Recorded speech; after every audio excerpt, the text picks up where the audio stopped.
This is from halberdbooks, Volume 2, from my chapbook, Unserious, and it is called Fluid Dynamics. 4 of the 6 floors were always so crowded, packed with students, lining up to squeeze through the doorways to the stairs. I couldn't help but lose sight of myself as an individual, itself, too, a collection of organs and flora, smaller and smaller all the way down. And I couldn't help but remark to myself, who, at 15, would give a penny for this thought, that at high enough quantities, a group of solids becomes a fluid, almost a liquid.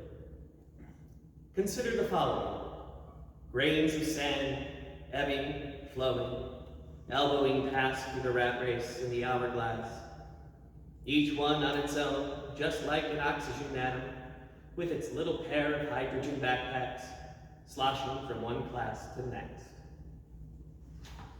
Thank you.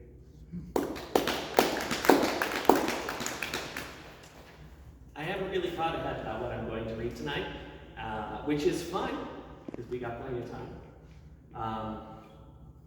This one is sort of a weirder one. It's called, If You Wish to Solve a Puzzle, You Must First Become the Universe.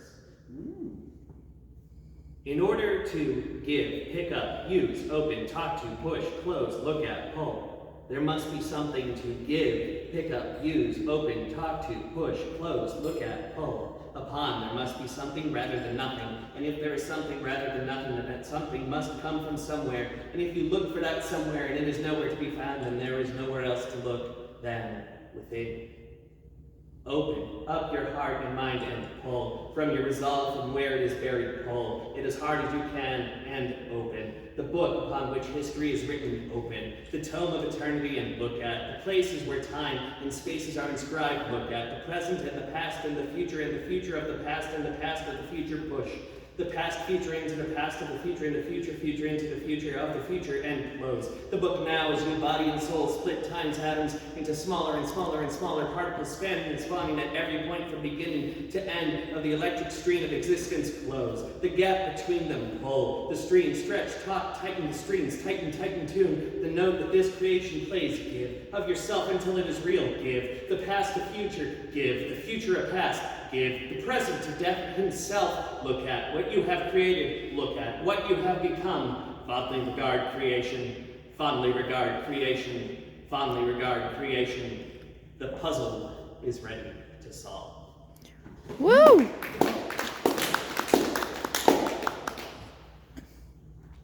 This is called This Is Your Phone Speaking.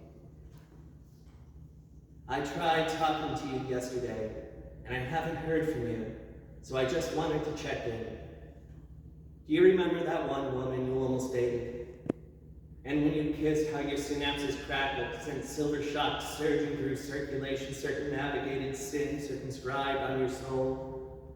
And how scintillating to skin, fingertips crossed the bare skin of her shoulders, the exact sensation, do you recall? How you teach each other brand new bits of beautiful existence.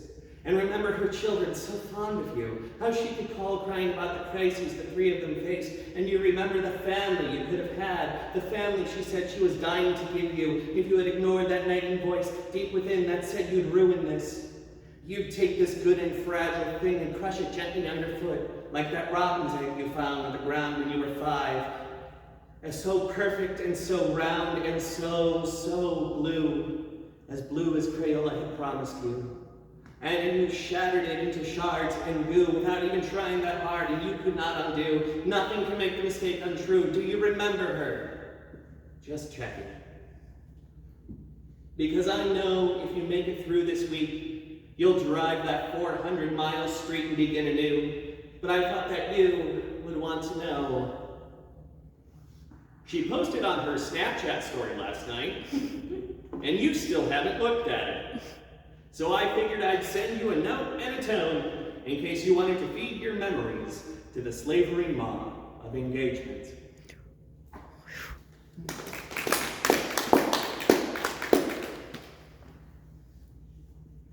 This one is evergreen.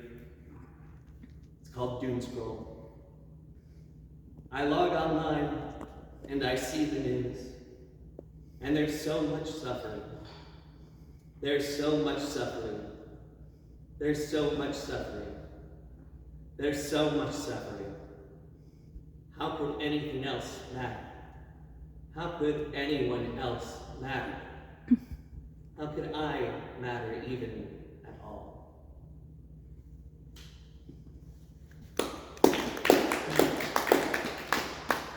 And this one goes a little bit along with that. It's called A Poem for June 24th, 2022. Congratulations. You've done it. After all this time, you've actually done it. And when you look your God in the eye, after all your hard work, shaking hands with rapists and liars and thieves, working alongside killers and charlatans and profiteers of hate, hundreds of thousands dead in the name of this, the only cause, will you tell him that it was worth it?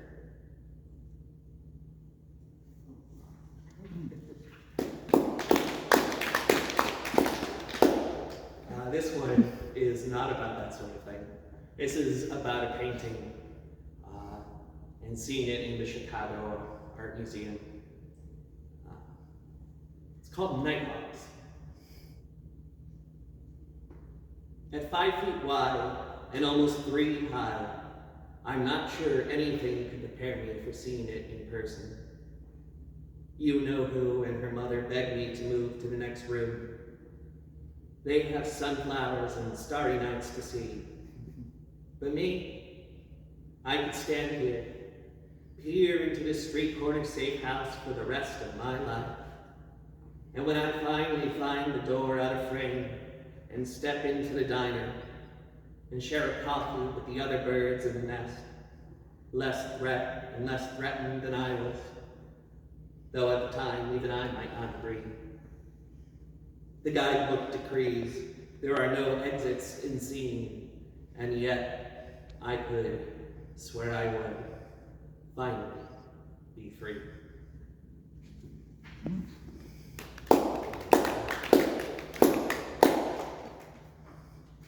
gonna do, this is a fun one. It's called Only Cowards Call It a Water Key.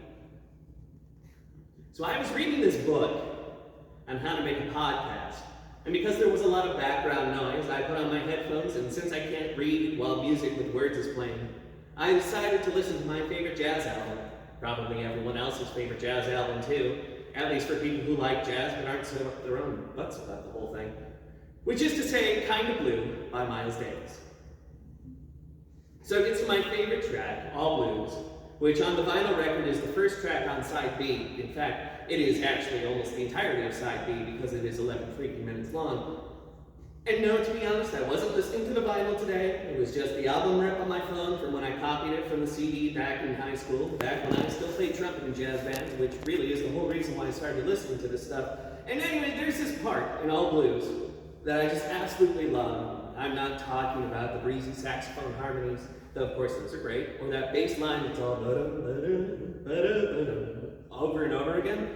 It's actually this one part during the trumpet solo where Miles holds this note, not a particularly low or high note, just sort of this note there in the middle, but it sounds like he tons this intriguing rhythm in it. But if you play trumpet, obviously I'm not the first person to notice this because I'm not the first person to play trumpet and listen to influential Miles Davis albums. I don't even play the trumpet anymore, so I mean, take what I say with a grain of salt. You can actually tell that he's not tonguing the rhythm there at all because it's just the sound of there being too much spit in the trumpet. There's a rest right after, and he comes back clean, and during that rest, I'm pretty sure you can be assured he emptied his spit valve. That wonderful thing brass players get to do. Press a lever and open a hole and blow the spit right out, probably right there onto the floor, and it's this moment of beautiful imperfection because it's a sound that a classical trumpet player would never allow in their recording.